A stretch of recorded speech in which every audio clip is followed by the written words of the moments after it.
Welcome back. This is Brett and some books. I'm Brett, and today we're continuing Slaughterhouse 5. We're on chapter 5. Billy Pilgrim says that the universe does not look like a lot of bright little dots to creatures from Tralfamadore. The creatures can see where each star has been and where it is going, so that the heavens are filled with rarefied luminous spaghetti. And Tralfamadorians don't see human beings as two-legged creatures either. They see them as great millipedes, with babies' legs at one end and old people's legs at the other, says Billy Pilgrim. Billy asked for something to read on the trip to Tralfamadore. His captors had 5 million Earthling books on microfilm, but no way to project them in Billy's cabin. They had only one actual book in English, which would be placed in Tralfamadorian Museum. It was Valley of the Dolls by Jacqueline Susan. Billy read it, thought it was pretty good in spots. The people in it certainly had their ups and downs, but Billy didn't want to read about the same ups and downs over and over again. He asked if there were, please, some other reading materials around. Only Tralfamadorian novels, which I'm afraid you wouldn't begin to understand, said the speaker on the wall. Let me look at one anyway. So they sent him several. They were little things. A dozen of them might have had the bulk of Valley of the Dolls, with all its ups and downs, ups and downs. Billy couldn't read Tralfamadorian, of course, but he could at least see how the books were laid out in brief clumps of symbols separated by stars. Billy commented that the clumps might be telegrams. Exactly, said the voice. They are telegrams? There are no telegrams on Tralfamadore, but you're right. Each clump of symbols is a brief, urgent message describing a situation, a scene. We Tralfamadorians read them all at once, not one after the other.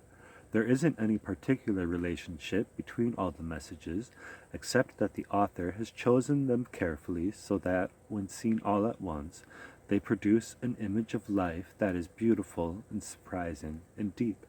There is no beginning, no middle, no end, no suspense, no moral, no causes, no effects.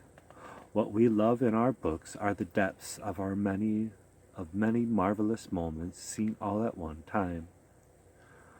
Moments after that, the saucer entered a time warp, and Billy was flung back into his childhood.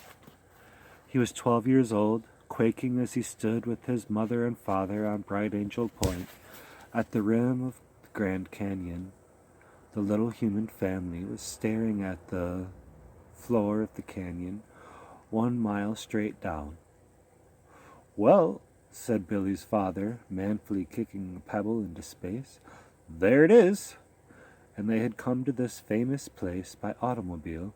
There had been 7 blowouts on the way. It was worth the trip, said Billy's mother raptly. Oh God, was it ever worth it?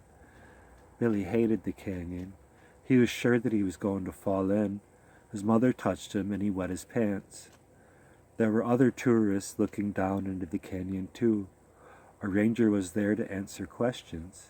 A Frenchman who had come all the way from France asked the ranger in broken English if many people committed suicide by jumping in. Yes, sir, said the ranger. About 3 folks a year. So it goes. And Billy took a very short trip through time, made a peewee jump of only 10 days, so he was still 12, still touring the West with his family. Now they were down in Carlsbad Caverns, and Billy was praying to God to get him out of there before the ceiling fell in. A ranger was explaining that the caverns had been discovered by a cowboy who saw a huge cloud of bats come out of a hole in the ground, and then he had said that he was going to turn them out all the lights. And it would probably be the first time in the lives of most people there that they had ever been in darkness that was that total. Out went the lights. Billy didn't even know whether he was still alive or not, and something ghostly floated in the air to his left. It had numbers on it. His father had taken out his pocket watch. The watch had a radium dial. Billy went from total dark to total light, found himself back in the war, back in the delousing station again. The shower was over. An unseen hand had turned the water off. When Billy got his clothes back, they weren't any cleaner, but the little animals that had been living in them were dead. So it goes. And his new overcoat was thawed out and limp now. It was much too small for Billy. It had a fur collar and a lining of crimson silk, and had apparently been made for an impresario about as big as an organ grinder's monkey. It was full of bullet holes. Billy Pilgrim dressed himself. He put on the little overcoat too. It split up the back, and at the shoulders the sleeves came entirely free. So the coat became a fur-collared vest. It was meant to flare at its owner's waist, but the flaring took place at Billy's armpits. The Germans found him to be one of the most screamingly funny things they had seen in all of World War II. They laughed and laughed. And the Germans told everybody else to form in ranks of 5, with Billy as their pivot. Then out of doors went the parade, and through gate after gate again. There were starving Russians with faces like radium dials. Americans were livelier than before.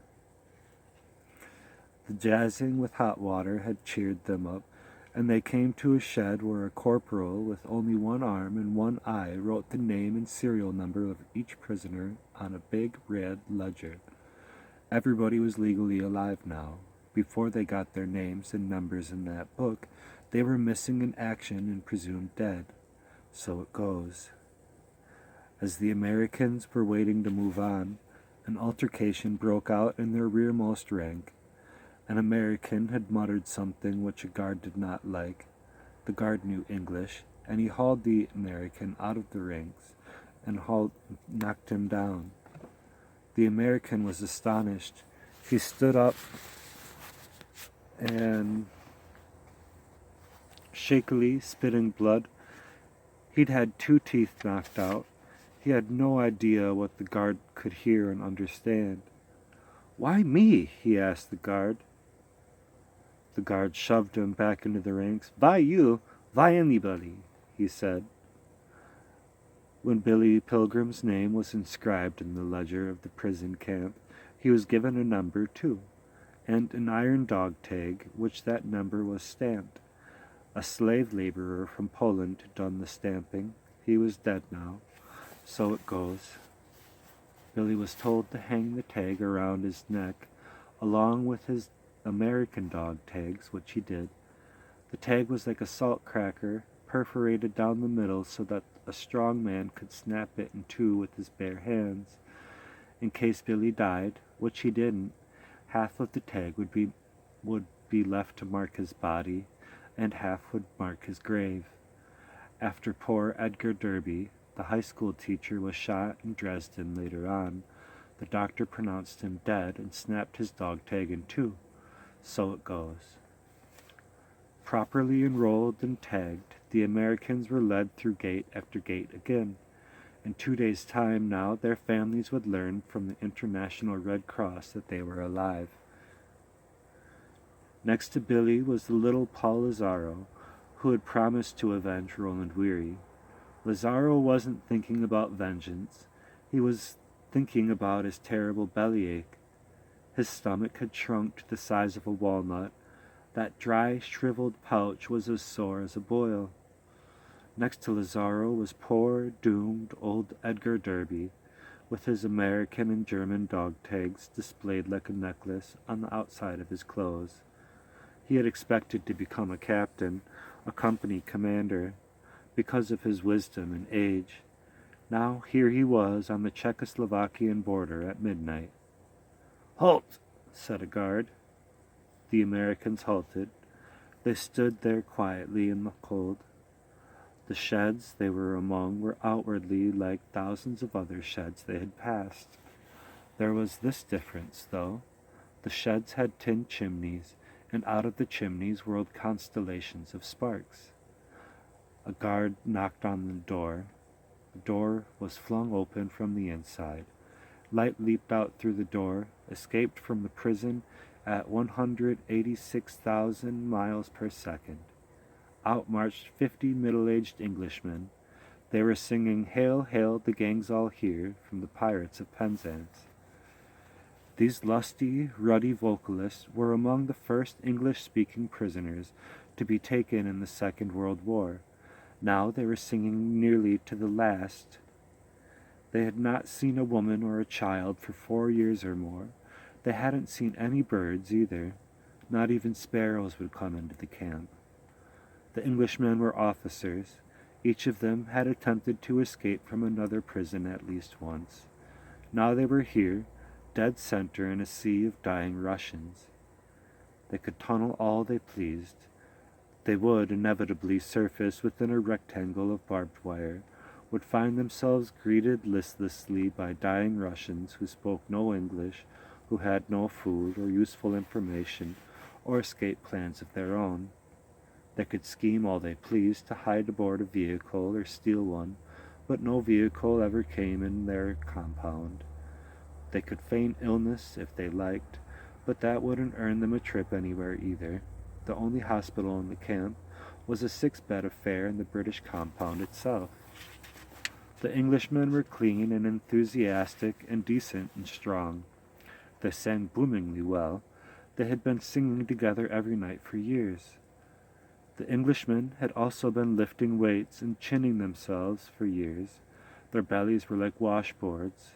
The muscles of their calves and upper arms were like cannonballs. They were all masters of checkers and chess and bridge and cribbage and dominoes and anagrams and charades and ping-pong and billiards as well. They were among the wealthiest people in Europe in terms of food, a clerical early in the war, when food was still getting through to prisoners, had caused the Red Cross to ship them 500 parcels every month instead of 50. The Englishmen had hoarded these so cunningly that now, as the war was ending, they had 3 tons of sugar, 1 ton of coffee, 1,100 pounds of chocolate, 700 pounds of tobacco, 1,700 pounds of tea, 2 tons of flour, 1 ton of canned beef, 1,200 pounds of canned butter, 1,600 pounds of canned cheese, 800 pounds of buttered milk, and 2 tons of orange marmalade.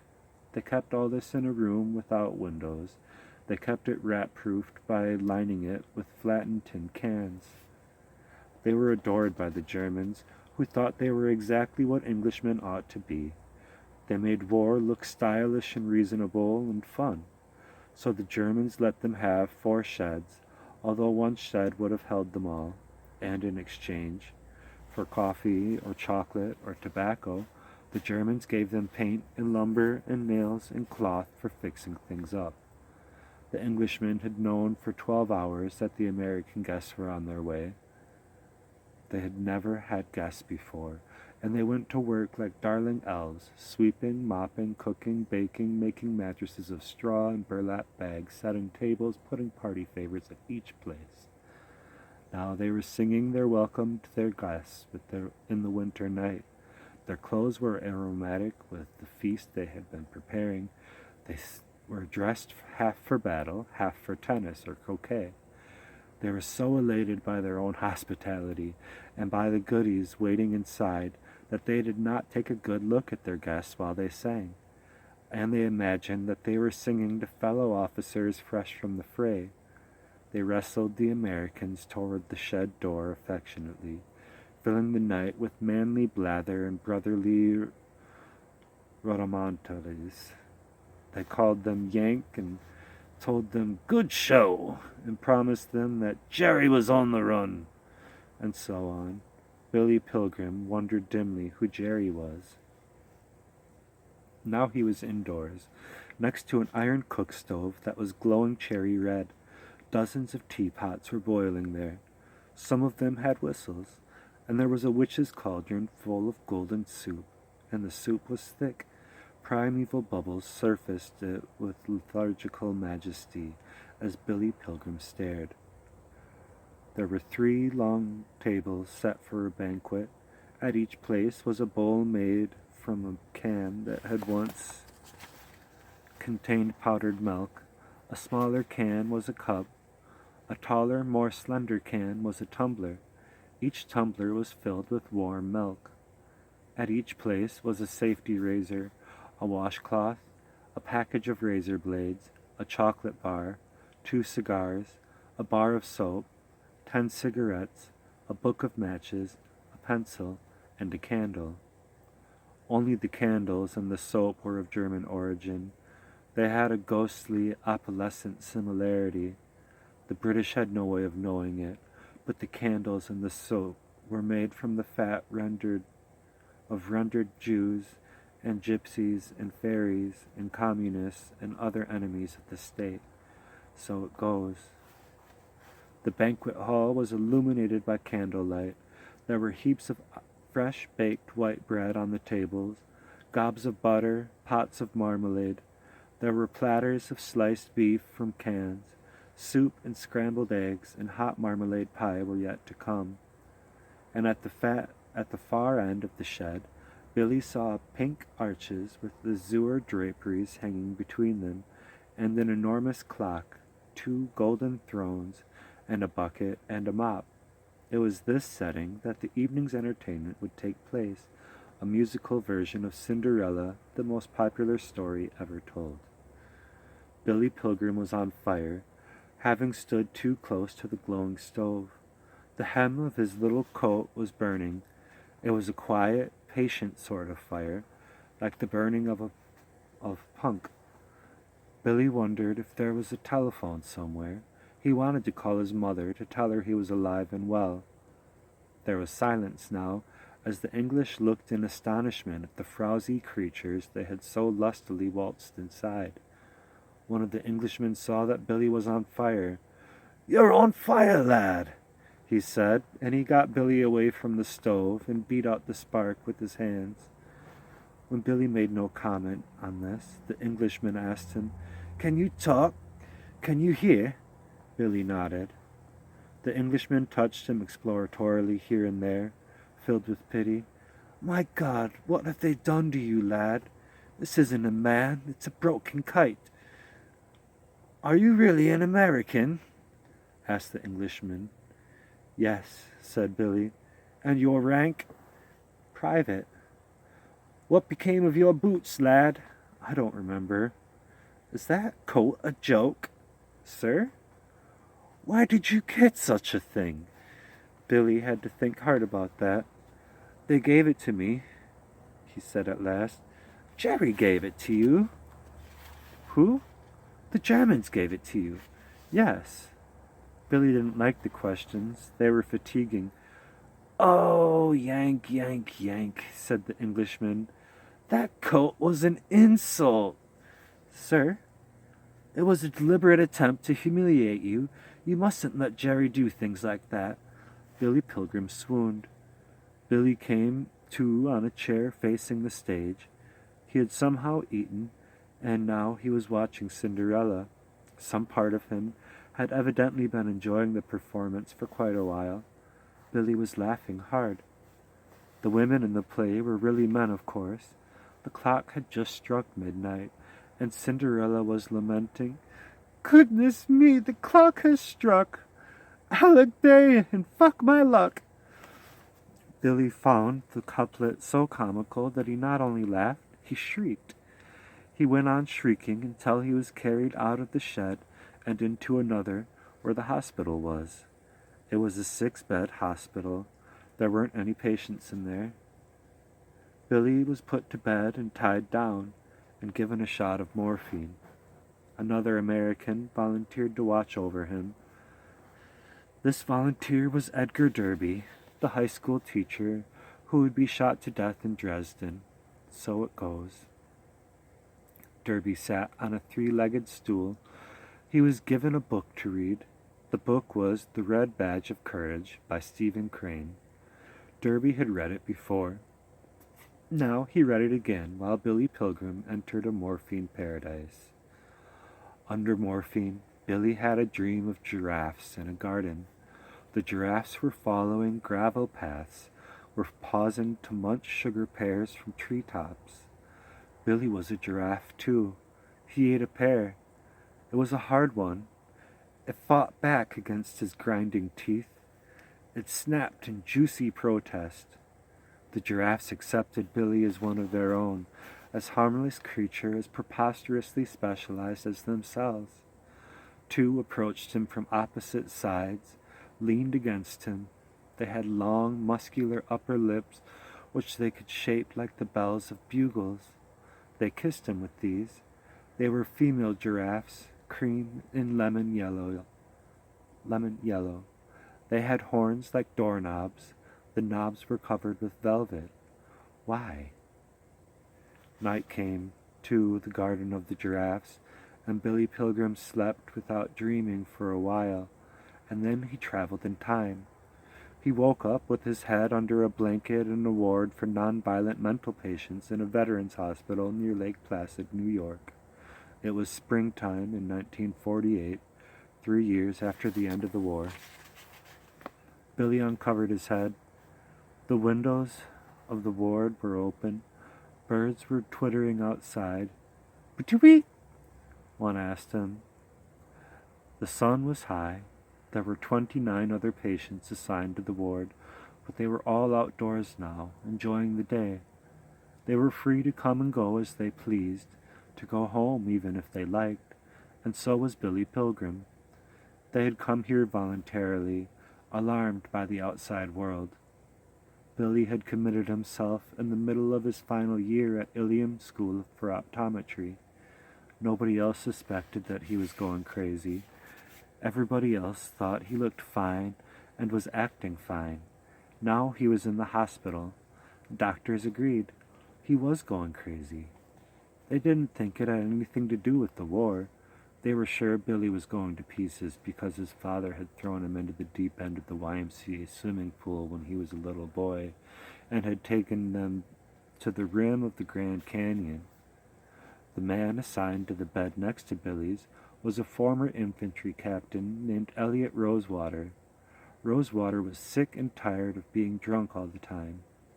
It was Rosewater who introduced Billy to science fiction, and in particular to the writings of Kilgore Trout. Rosewater had a tremendous collection of science fiction paperbacks under his bed. He had brought them to the hospital in a steamer trunk. Those beloved, frumpish books gave off a smell that permeated the ward, like flannel pajamas that hadn't been changed for a month, or like Irish stew.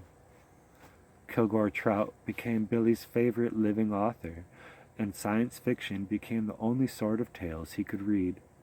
Rosewater was twice as smart as Billy, but he and Billy were dealing with similar crises in similar ways. They had both found life meaningless, partly because of what they had seen in the war. Rosewater, for instance, had shot a 14-year-old fireman, mistaking him for a German soldier. So it goes. And Billy had seen the greatest massacre in European history, which was the firebombing of Dresden. So it goes. So they were trying to reinvent themselves and their universe. Science fiction was a big help. Rosewater said an interesting thing to Billy one time about a book that wasn't science fiction. He said that everything there was to know about life was in The Brothers Karamazov by Fyodor Dostoevsky. But that isn't enough anymore, said Rosewater. Another time, Billy heard Rosewater say to a psychiatrist, "I think you guys are going to have to come up with a lot of wonderful new lies, or people just aren't going to want to go on living." There was a still life on Billy's bedside table, 2 pills, an ashtray with 3 lipstick-stained cigarettes in it, 1 cigarette still burning, and a glass of water. The water was dead, so it goes. Air was trying to get out of that dead water. Bubbles were clinging to the walls of the glass, too weak to climb out. The cigarettes belonged to Billy's chain-smoking mother. She had sought the ladies' room, which was off the ward for whacks and waves and spars and wafts who had gone bananas. She would be back at any moment now. Billy covered his head with his blanket again. He always covered his head when his mother came to see him in the mental ward. Always got much sicker until she went away. It wasn't that she was ugly or that she had bad breath or a bad personality. She was a perfectly nice, standard-issue, brown-haired white woman with a high school education. She upset Billy simply by being his mother. She made him feel embarrassed and ungrateful and weak because she had gone to so much trouble to give him life and to keep that life going, and Billy really didn't like life at all. Billy heard Elliot Rosewater come in and lie down. Rosewater's bed springs talked a lot about that. Rosewater was a big man, but not very powerful. He looked as though he might be made out of nose putty. And then Billy's mother came back from the ladies' room, sat down on a chair between Billy's and Rosewater's bed. Rosewater greeted her with melodious warmth, asked her how she was today. He seemed delighted to hear that she was fine. He was experimenting with being ardently sympathetic with everybody he met. He thought that might make the world a slightly more pleasant place to live in. He called Billy's mother dear. He was experimenting with calling everybody dear. "Someday," she promised Rosewater, "I'm going to come in here and Billy is going to uncover his head. And do you know what he's going to say?" "What's he going to say, dear?" "He's going to say, 'Hello, Mom.' And he's going to smile. And he's going to say, 'Gee, it's good to see you, Mom. How have you been?' Today could be the day. Every night I pray. That's a good thing to do. People would be surprised if they knew how much in this world was due to prayers. You never said a truer word, dear. Does your mother come to see you often?" "My mother is dead," said Rosewater. "So it goes." "I'm sorry." "At least she had a happy life as long as it lasted." "Well, that's a consolation anyway." "Yes. Billy's father is dead, you know," said Billy's mother. "So it goes." "A boy needs a father." And on it went. That duet between the dumb, praying lady and the big, hollow man who was so full of loving echoes. "He was at the top of his class when this happened," said Billy's mother. "Maybe he was working too hard," said Rosewater. He held a book he wanted to read, but that was much too polite to read and talk, too, easy as it was to give Billy's mother satisfactory answers. The book was Maniacs in the Fourth Dimension by Kilgore Trout. It was about people whose mental diseases couldn't be treated because the causes of the diseases were all in the fourth dimension, and three-dimensional earthling doctors couldn't see these causes at all, or even imagine them. One thing Trout said that Rosewater liked very much was that there really were vampires and werewolves and goblins and angels and so on, but that they were in the fourth dimension. So was William Blake, Rosewater's favorite poet, according to Trout. So were heaven and hell. "He is engaged to a very rich girl," said Billy's mother. "That's good," said Rosewater. "Money can be a great comfort sometimes. It really can." Of course it can." "It isn't much fun when you have to pinch every penny until it screams. It's nice to have a little breathing room." "Her father owns the optometry school where Billy is going.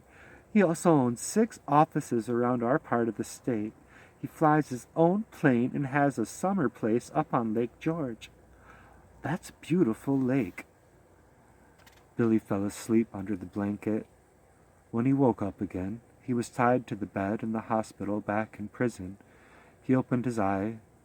One saw poor old Edgar Derby reading The Red Badge of Courage by candlelight. Billy closed that one eye, saw in his memory the future poor old Edgar Derby in front of a firing squad in the ruins of Dresden. There were only 4 men in that squad, Billy had heard that one man in each firing squad was customarily given a rifle loaded with a blank cartridge. Billy didn't think there would be a blank cartridge issued in a squad that small, in a war that old. Now the head Englishman came into the hospital to check on Billy. He was an infantry colonel captured at Dunkirk. It was he who had given Billy morphine. There wasn't a real doctor in the compound, so the doctoring was up to him. "How's the patient?" he asked Derby. Dead to the world. But not actually dead. No. How nice to feel nothing and to get full credit for being alive. Derby now came to lugubrious attention. No, please, as you were. With only 2 men for each officer and all the men sick, I think we can do without the usual pageantry between officers and men. Derby remained standing. "You seem older than the rest," said the colonel. Derby told him he was 45, which was 2 years older than the colonel. The colonel said that the other Americans had all shaved now, and that Billy and Derby were the only 2 still with beards. And he said, "You know, we've had to imagine the war here, and we have imagined that it was being fought by aging men like ourselves. We had forgotten that wars were fought by babies. When I saw those freshly shaved faces, it was a shock. My God, I said to myself, it is the children's crusade." The colonel asked that old Derby how he had been captured, and Derby told a tale of being found in a clump of trees with about 100 other frightened soldiers. The battle had been going on for 5 days. The 100 had been driven into the trees by tanks. Derby described the incredible artificial weather that Earthlings sometimes create for other Earthlings when they don't want the other Earthlings to inhabit Earth anymore. Shells were bursting in the treetops with terrific bangs, he said, showering down knives and needles and razor blades.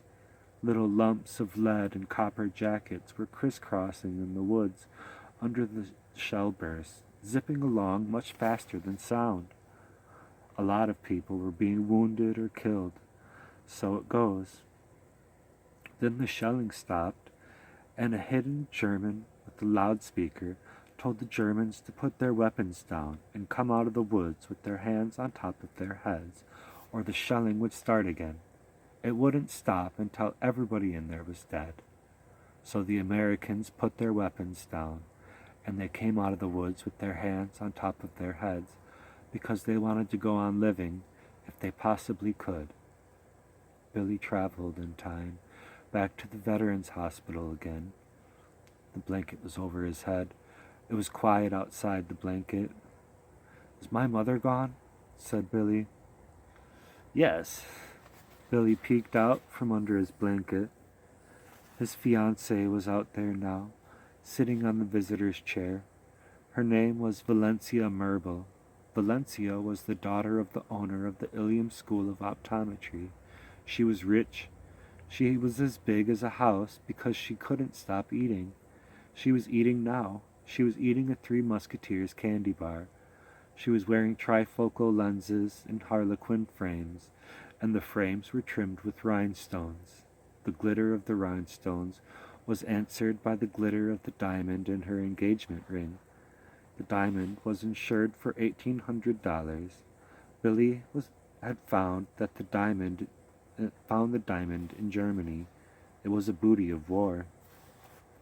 Billy didn't want to marry ugly Valencia. She was one of the symptoms of his disease. He knew he was going crazy when he heard himself proposing marriage to her, when he begged her to take the diamond ring and be his companion for life. Billy said, "Hello," to her, and she asked him if he wanted some candy, and he said, "No, thanks." She asked him how he was, and he said, "Much better, thanks." She said that everybody at the optometry school was worried and sorry that he was sick and hoped he would be well soon. And Billy said, "When you see him, tell him hello." She promised she would. She asked him if there was anything she could bring him from the outside. He said, "No, I think I have just about everything I want." "What about books?" said Valencia. "I'm right next to one of the biggest private libraries in the world," said Billy, meaning Elliot Rosewater's collection of science fiction. Rosewater was on the next bed, reading. Billy drew him into the conversation, asking him what he was reading this time. So Rosewater told him it was The Gospel from Outer Space by Kilgore Trout. It was about a visitor from outer space, shaped very much like a Tralfamadorian, by the way. The visitor from outer space made a serious study of Christianity to learn, if he could, why Christians found it so easy to be cruel. He concluded that at least part of the trouble was slipshod storytelling in the New Testament. He supposed that the ill intent of the Gospels was to teach people, among other things, to be merciful even to the lowest of the low. But the Gospels actually taught this: before you kill somebody, make absolutely sure he isn't well connected. So it goes. The flaw of the Christ stories, said the visitor from outer space, was that Christ, who didn't look like much, was actually the son of the most powerful being in the universe. Readers understood that, so when they came to the crucifixion, they naturally thought, and Rosewater read out loud again, "Oh boy, they sure picked the wrong guy to lynch that time." And that thought had a brother. There are the right people to lynch. Who? People not well connected. So it goes.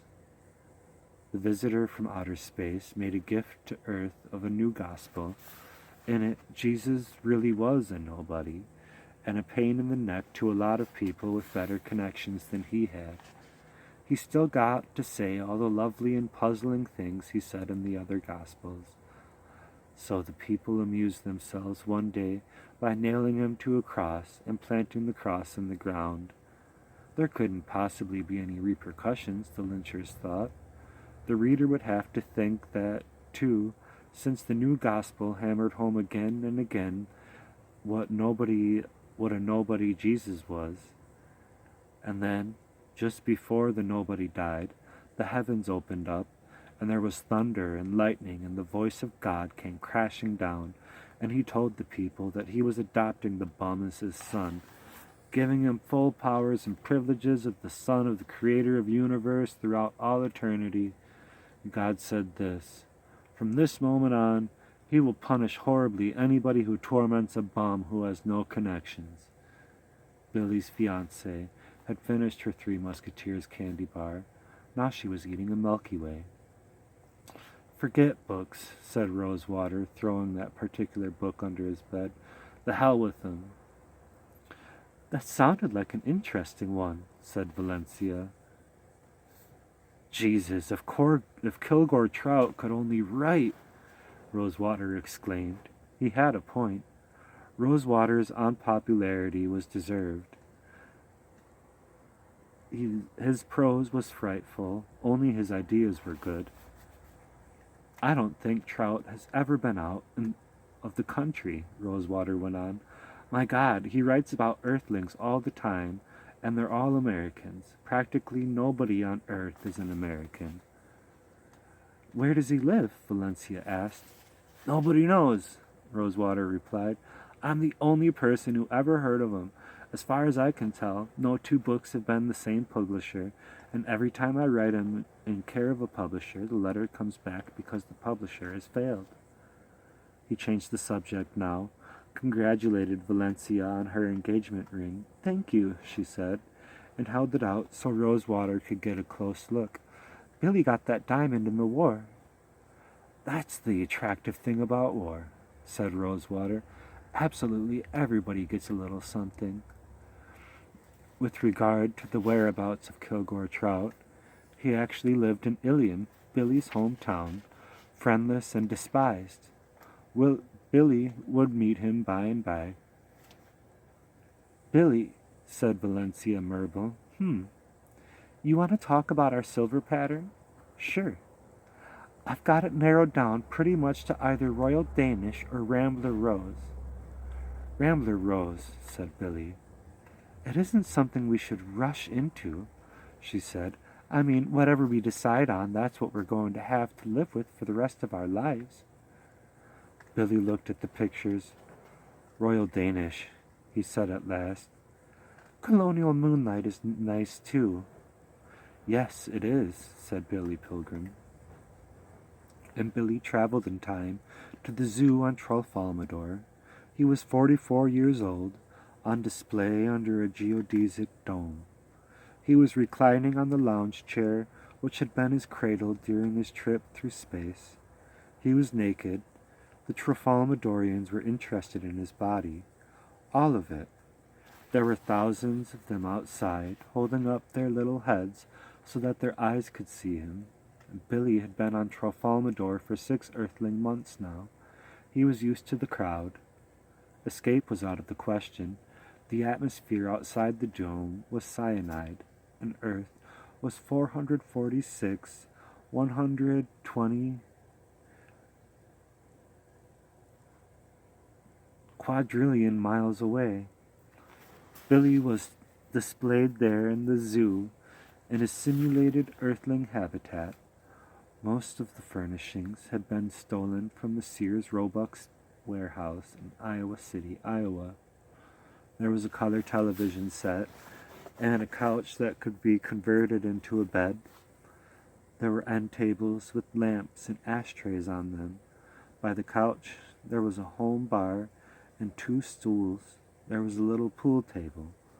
There was wall-to-wall carpeting and federal gold, except in the kitchen and the bathroom areas over the iron manhole cover in the center of the floor. There were magazines arranged in a fan on the coffee table in front of the couch. There was a stereophonic phonograph. The phonograph worked, the television didn't. There was a picture of one cowboy killing another, one pasted to the television tube. So it goes. There were no walls in the dome, no place for Billy to hide. The mint green bathroom fixtures were right out in the open. Billy got off his lounge chair now, went into the bathroom, and took a leak. The crowd went wild. Billy brushed his teeth on Tralfamadore, put in his partial denture, and went to his kitchen. His bottled gas range and refrigerator and dishwasher were mint green too. They were a picture painted on the door of the refrigerator. The refrigerator had come that way. It was a picture of a gay 90s couple on a bicycle built for 2. Billy looked at that picture now and tried to think something about the couple. Nothing came to him. There didn't seem to be anything to think about those 2 people. Billy ate a good breakfast from cans. He washed his cup and plate and knife and fork and spoon and saucepan, put them away. Then he did exercises he had learned in the army. Straddle jumps, deep knee bends, sit-ups, push-ups. Most Tralfamadorians had no way of knowing Billy's body and face were not beautiful. They supposed that he was a splendid specimen, that this had a pleasant effect on Billy, who began to enjoy his body for the first time. He showered after his exercises and trimmed his toenails. He shaved and sprayed deodorant under his arms, while a zoo guide on a raised platform outside explained what Billy was doing and why. The guide was lecturing telepathically, simply standing there, sending out thought waves to the crowd. On the platform with him was a little keyboard instrument with which he would relay questions from Billy from the crowd. Now the first question came from the speaker on the television set. "Are you happy here?" "About as happy as I was on Earth," said Billy Pilgrim, which was true. There were 5 sexes on Trafalmador, each of them performing a step necessary in the creation of a new individual. They looked identical to Billy, because their sex differences were all in the 4th dimension. One of the biggest moral bombshells handed to Billy by the Trafalmadorians, incidentally, had to do with sex on Earth. They said their flying saucer crews had identified no fewer than 7 sexes on Earth, each essential to reproduction. Again, Billy couldn't possibly imagine what 5 of these 7 sexes had to do with the making of a baby, since they were sexually active only in the 4th dimension. The Trafalmadorians tried to give Billy clues that would help him imagine sex in the invisible dimension. They told him that there could be no earthling babies without male homosexuals. There could be babies without female homosexuals.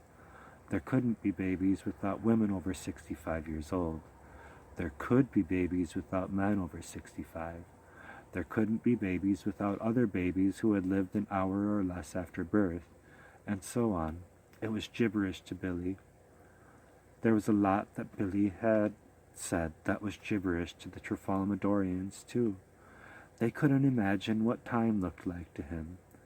Billy had given up on explaining that. The guide outside had to explain as best he could.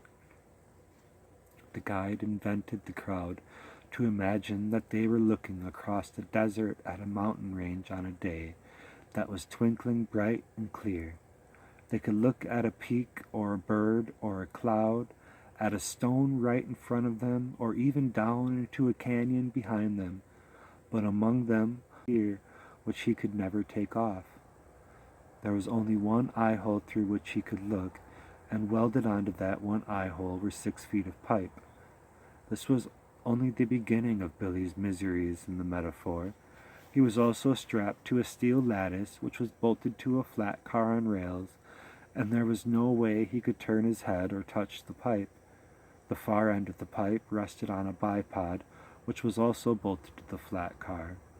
All Billy could see was the little dot at the end of the pipe. He didn't know how he was on the flat car, didn't know there was anything peculiar about his situation. The flat car sometimes crept, sometimes went extremely fast, often stopped, went uphill, downhill, around curves, long straightaways. Whatever poor Billy saw through the pipe, he had no choice but to say to himself, "That's life." Billy expected the Trafalmadorians to be baffled and alarmed by all the wars and other forms of murder on Earth. He expected them to fear the earthling combination of ferocity and spectacular weaponry might eventually destroy part or maybe all of the innocent universe.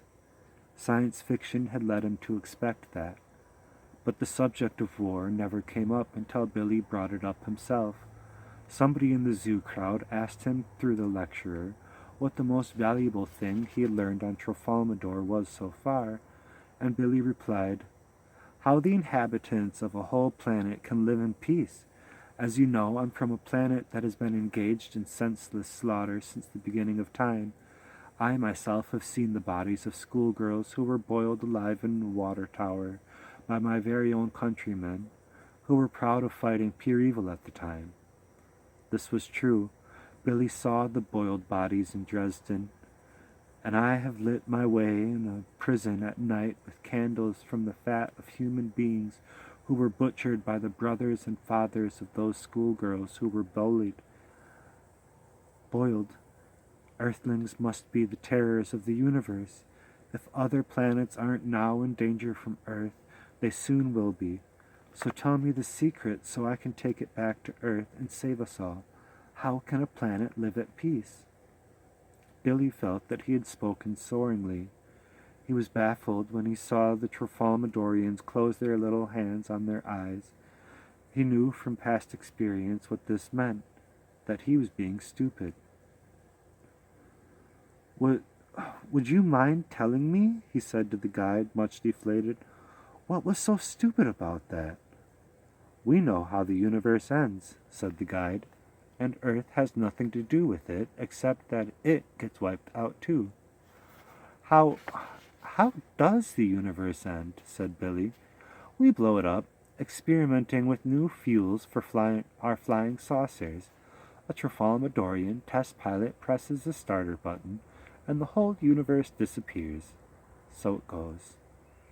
If you know this, said Billy, isn't there some way you can prevent it? Can't you keep the pilot from pressing the button? He has always pressed the button, and he will always press the button. We will always let him, and we will always let him, and we always will let him. The moment is structured that way. So, Billy said gropingly, I suppose the idea of preventing war on Earth is stupid too. Of course. But you do have a peaceful planet here. Today we do. On other days we have wars as horrible as any you've ever seen or read about. There isn't anything we can do about them, so we simply don't look at them. We ignore them. We spend eternity looking at pleasant moments, like today at the zoo. Isn't this a nice moment? Yes. That's one nice thing Earthlings might learn to do, if they tried hard enough. Ignore the awful times and concentrate on the good ones. Said Billy Pilgrim. Shortly after, he went to sleep that night. Billy traveled in time to another moment, which was quite nice, his wedding night with the former Valencia Merble. He had been out of the Veterans Hospital for 6 months. He was all well. He graduated from Ilium School of Optometry, third in his class of 47. Now he was in bed with Valencia in a delightful studio apartment which was built on the end of a wharf on Cape Ann, Massachusetts. Across the water were the lights of Gloucester. Billy was on top of Valencia, making love to her. One result of this act would be the birth of Robert Pilgrim, who would become a problem in high school, but who would then straighten out as a member of the famous Green Berets. Valencia wasn't a time traveler, but she did have a lively imagination. While Billy was making love to her, she imagined that she was a famous woman in history. She was being Queen Elizabeth I of England, and Billy was supposedly Christopher Columbus. Billy made a noise like a small, rusty hinge. He had just emptied his seminal vesicles into Valencia, had contributed his share of the Green Beret. According to the Trifalmadorians, of course, the Green Beret would have 7 parents in all. Now he rolled off his huge wife, whose rapt expression did not change when he departed. He laid the buttons on his spine along the edge of the mattress, folded his hands behind his head. He was rich now. He had been rewarded for marrying a girl nobody in his right mind would have married. His father-in-law had given him a new Buick Roadmaster, an all-electric home, and had made him manager of his most prosperous office, his Ilium office, where Billy could expect to make at least $30,000 a year. That was good. His father had been only a barber. As his mother said, the Pilgrims are coming up in the world. The honeymoon was taking place in the bittersweet mysteries of Indian summer and New England. The lover's apartment had one romantic wall, which was all French doors. They opened onto a balcony and the oily harbor beyond. A green and orange dragger, black in the night, grumbled and drummed past their balcony, not 30 feet from their wedding bed. It was going to sea with only its running lights on. Its empty holds were resonant, making the song of its engines rich and loud. The wharf began to sing the same song, and the honeymooners' headboard sang too. And it continued to sing long after the dragger was gone. "Thank you," said Valencia at last. The headboard was singing a mosquito song. "You're welcome. It was nice." Then she began to cry. "What's the matter?" "I'm so happy." "Good." "I never thought anybody would marry me." Said Billy Pilgrim. "I'm going to lose weight for you," she said. "What?" I'm going to go on a diet. I'm going to become beautiful for you. I like you just the way you are. Do you really? Really, said Billy Pilgrim. He had already seen a lot of their marriage, thanks to time travel, and knew that it was going to be at least bearable all the way. A great motor yacht named Scheherazade slid past the marriage bed now. The song its engines sang was a very low organ note. All her lights were on. Two beautiful people, a young man and a young woman in evening clothes, were at the rail in the stern, loving each other in their dreams in the lake. They were honeymooning too. They were Lance Rumford of Newport, Rhode Island, and his bride, the former Cynthia Landry, who had been a childhood sweetheart of John F. Kennedy in Hyannisport, Massachusetts. There was a slight coincidence here. Billy Pilgrim would later share a hospital room with Rumford's uncle, Professor Bertram Copeland Rumford of Harvard, official historian of the United States Air Force. When the beautiful people were past, Valencia questioned her funny-looking husband about war. It was a simple-minded thing for a female earthling to do, to associate sex and glamour with war. "Do you ever think about the war?" she said, laying a hand on his thigh.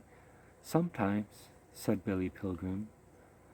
"I look at you sometimes," said Valencia, "and I get a funny feeling that you're just full of secrets." "I'm not," said Billy. This was a lie, of course. He hadn't told anybody about all the time traveling he'd done, about Trafalmador and so on. "You must have secrets about the war. Or, not secrets, I guess, but things you don't want to talk about." "No. I'm proud you were a soldier. Do you know that?" "Good. Was it awful?" "Sometimes." A crazy thought now occurred to Billy.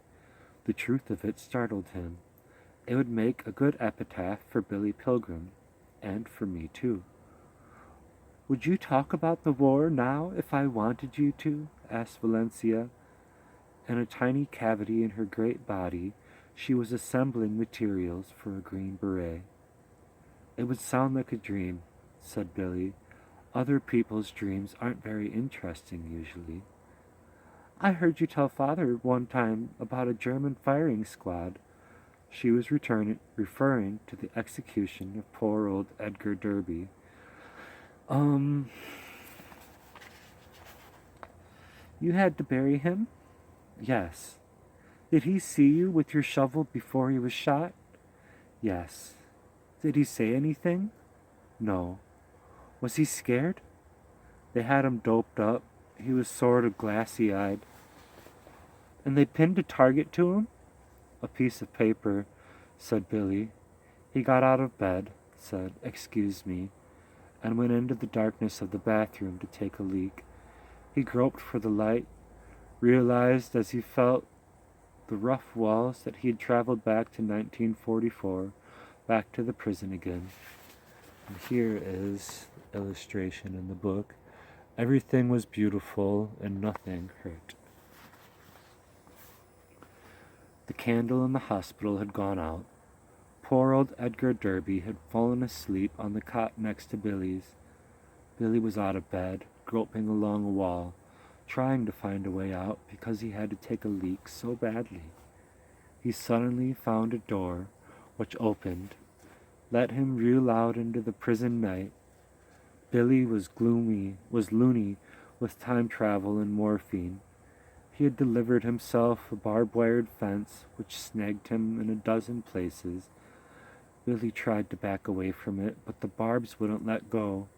So Billy did a silly little dance with the fence, taking a step away, then that way, then returning to the beginning again. A Russian, himself out in the dark to take a leak, saw Billy dancing from the other side of the fence.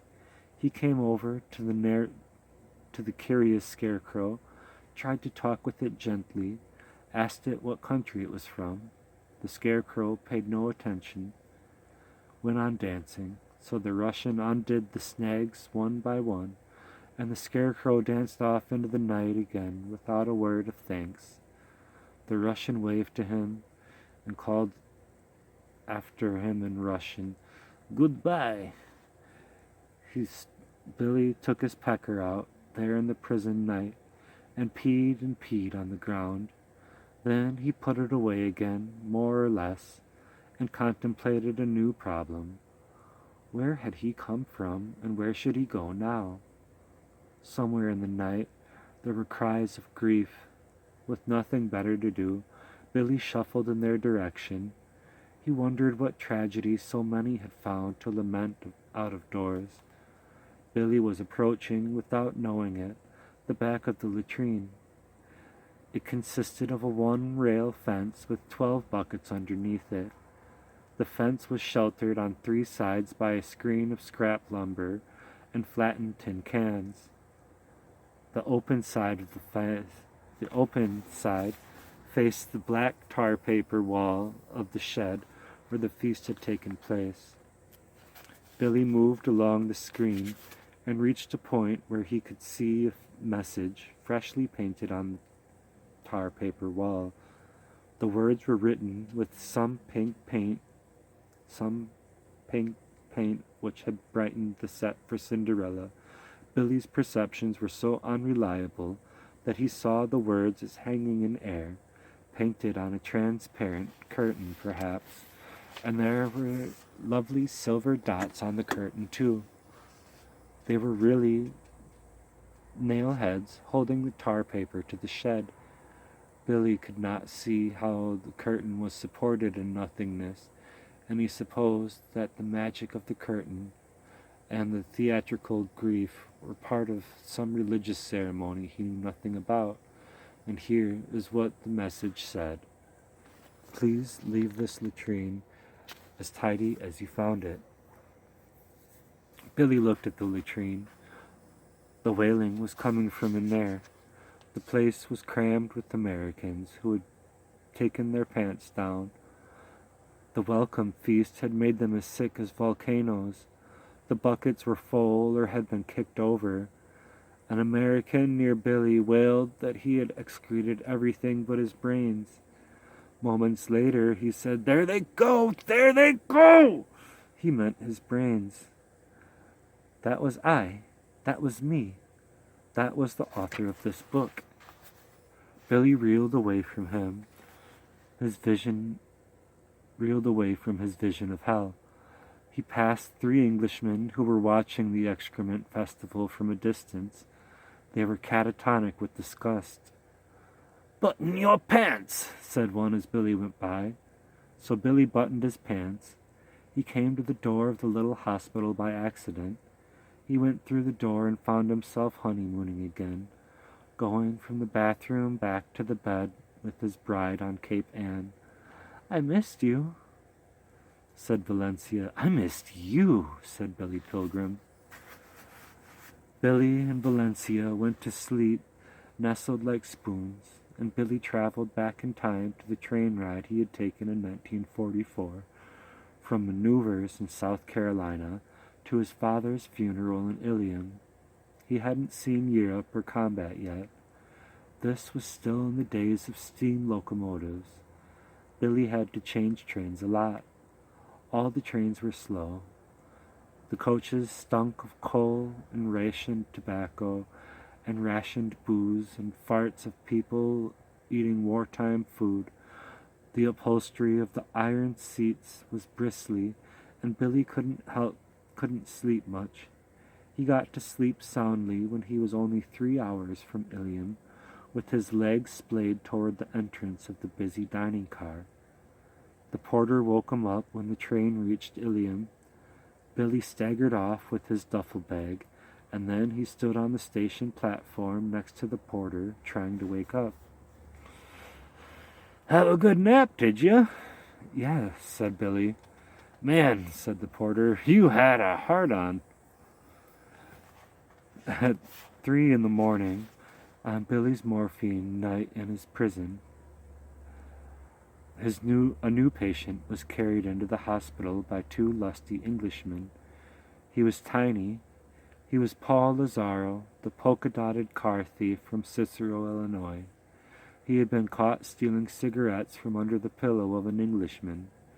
The Englishman, half asleep, had broken Lazaro's right arm and knocked him unconscious. The Englishman who had done this was helping to carry Lazaro in now. He had fiery red hair and no eyebrows. He had been Cinderella's blue fairy godmother in the play. Now he supported his half of Lazaro with one hand while he closed the door behind himself with the other. "Don't weigh as much as a chicken," he said. The Englishman with Lazaro's feet was the colonel who had given Billy his knockout shot. The blue fairy godmother was embarrassed and angry too. "If I'd known I was fighting a chicken," he said, "I wouldn't have fought so hard." The blue fairy godmother spoke frankly about how disgusting all the Americans were. "Weak, smelly, self-pitying, a pack of sniveling, dirty, thieving bastards," he said. "They're worse than the bleeding Russians." "Do seem a scruffy lot," a colonel agreed. The German came in now. He considered the Englishmen as close friends. He visited them nearly every day, played games with them, lectured to them on German history, played their piano, gave them lessons in conversational German. He told them often that, if it weren't for their civilized company, he would go mad. His English was splendid. He was apologetic about the Englishmen's having to put up with the American Englishmen, or the American enlisted men. He promised them that they would not be inconvenienced for more than a day or two, and that the Americans would soon be shipped to Dresden as contract labor. He had a monogram with him, published by the German Association of Prison Officials. It was a report on the behavior in Germany of Americans enlisted men as prisoners of war. It was written by a former American who had risen high in the German Ministry of Propaganda. His name was Howard W. Campbell, Jr.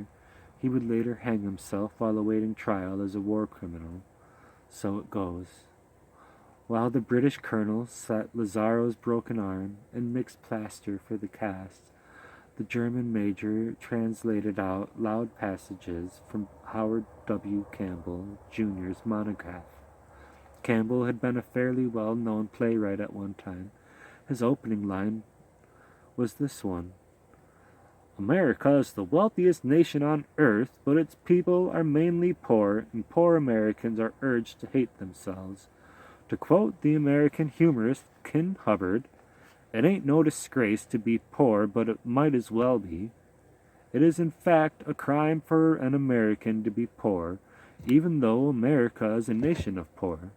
Every other nation has folk traditions of men who were poor but extremely wise and virtuous, and therefore more estimable than anyone with power and gold. No such tales are told by the American poor. They mock themselves and glorify their betters. The meanest eating or drinking establishment, owned by a man who is himself poor, is very likely to have a sign on its wall saying this cruel question: if you're so smart, why aren't you rich? There will also be an American flag no larger than a child's hand, glued to a lollipop stick and flying from the cash register." The author of the monograph, a native of Schenectady, New York, was said by some to have the highest IQ of all of the war criminals, who were more faced death by hanging.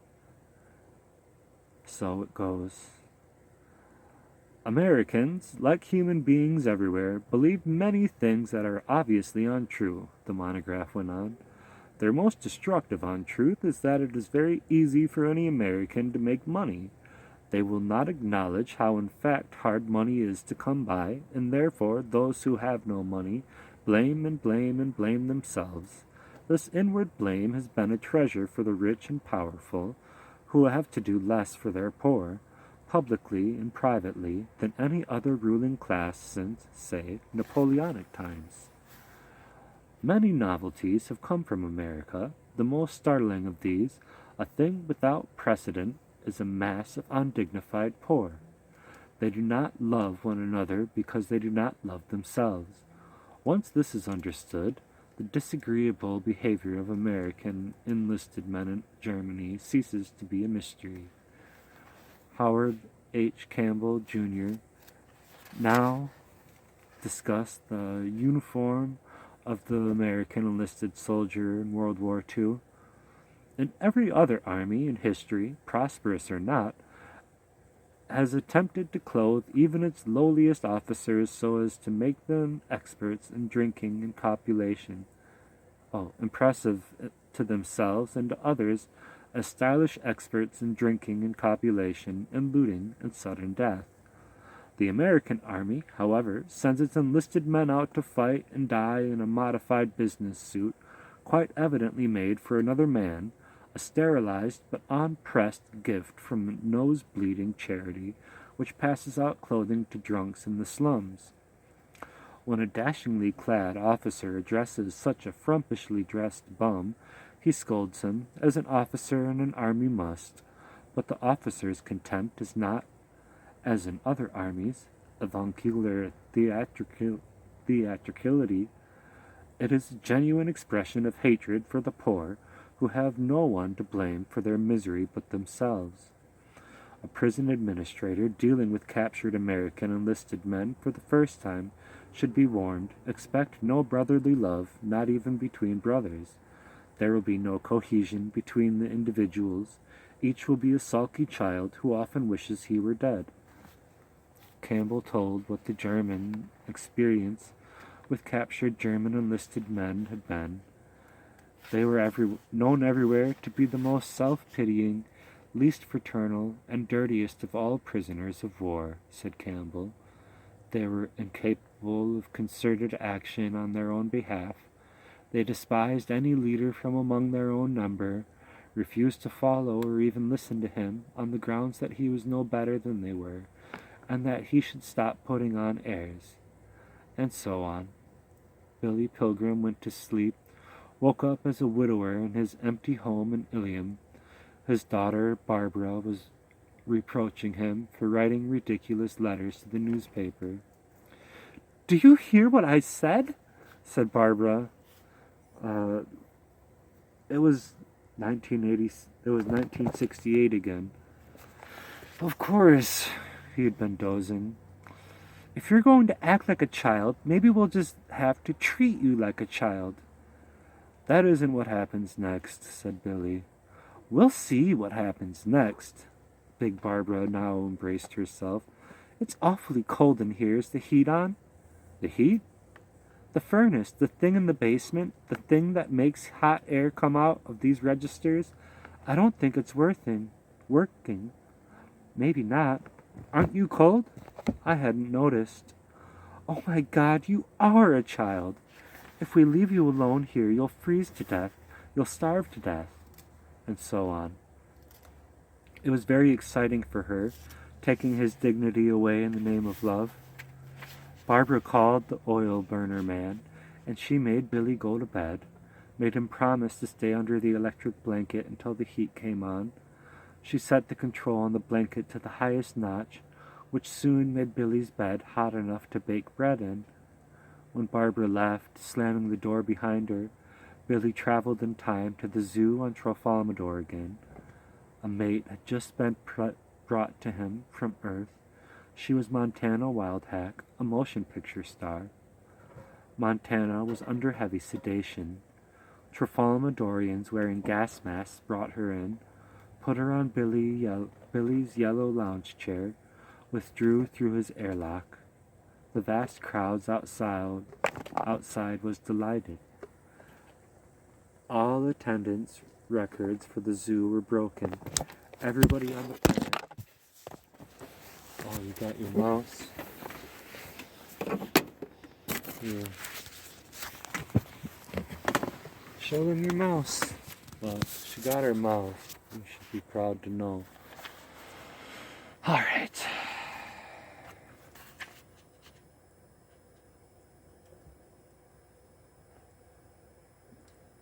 Everybody on Earth, on the planet, wanted to see the Earthling's mate. Montana was naked, and so was Billy, of course. He had a tremendous wang, incidentally. You never know who'll get one. Now she fluttered her eyelids. Her lashes were like buggy whips. "Where am I?" she said. "Everything is all right," said Billy gently. "Please don't be afraid." Montana had been unconscious during her trip from Earth. The Trifalmadorians hadn't talked to her, hadn't shown themselves to her. The last thing she remembered, she was sunning herself by a swimming pool. And in Palm Springs, California, Montana was only 20 years old. Around her neck was a silver chain with a heart-shaped locket hanging from it between her breasts. She turned her head to see the myriads of Trifalmadorians outside the dome. They were applauding her by opening and closing their little hands quickly. Montana screamed and screamed. All the little green hands closed tight because Montana's terror was so unpleasant to see. The head zookeeper ordered a crane operator, who was standing by, to drop a navy blue canopy over the dome, thus simulating Earthling night inside. Real night came to the zoo for only one Earthling hour out of every 62. Billy switched on a floor lamp. The light from the single source threw the Baroque detailing of Montana's body into sharp relief. Billy was reminded of fantastic architecture in Dresden before it was bombed. In time, Montana came to love and trust Billy Pilgrim. He did not touch her until she made it clear that she wanted him to. After she had been on Trafalmador for what would have been an Earthling week, she asked him shyly if he wouldn't sleep with her, which he did. It was heavenly. And Billy traveled in time from that delightful bed to a bed in 1968. It was his bed in Ilium, and the electric blanket was turned up high. He was drenched in sweat, remembered groggily that his daughter had put him to bed, had told him to stay there until the oil burner was repaired. Someone knocked on his bedroom door. "Yes?" said Billy. "Oil burner, man." "Yes." "It's running good now. Heat's coming up." "Good." "Mouse ate through a wire from the thermostat." "I'll be darned." Billy sniffed. His hot bed smelled like a mushroom cellar. He'd had a wet dream about Montana Wildhack. On the morning after that wet dream, Billy decided to go back to work in his office in the shopping plaza. Business was booming as usual. His assistants were keeping up with it nicely. They were startled to see him. They had been told by his daughter that he might never practice again. But Billy went into his examining room briskly, asked that the first patient be sent in. So they sent him one, a 12-year-old boy who accompanied by his widow mother. Here. Threw it right between the other two. That was a mistake. Sorry, baby. I'll fix it in a minute. They were strangers, new in town. Billy asked them a little about themselves, learned that the boy's father had been killed in Vietnam in the famous 5-day battle for Hill 875 near Dak Do. So it goes. While he examined the boy's eyes, Billy told him matter-of-factly about his adventures on Trafalmador, assured the fatherless boy that his father was very much alive, still in moments the boy would see again and again. "Isn't that comforting?" Billy asked. Somewhere in there, the boy's mother went out and told the receptionist that Billy was evidently going crazy. Billy was taken home.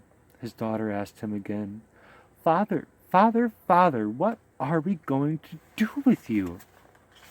That's the end of chapter 5.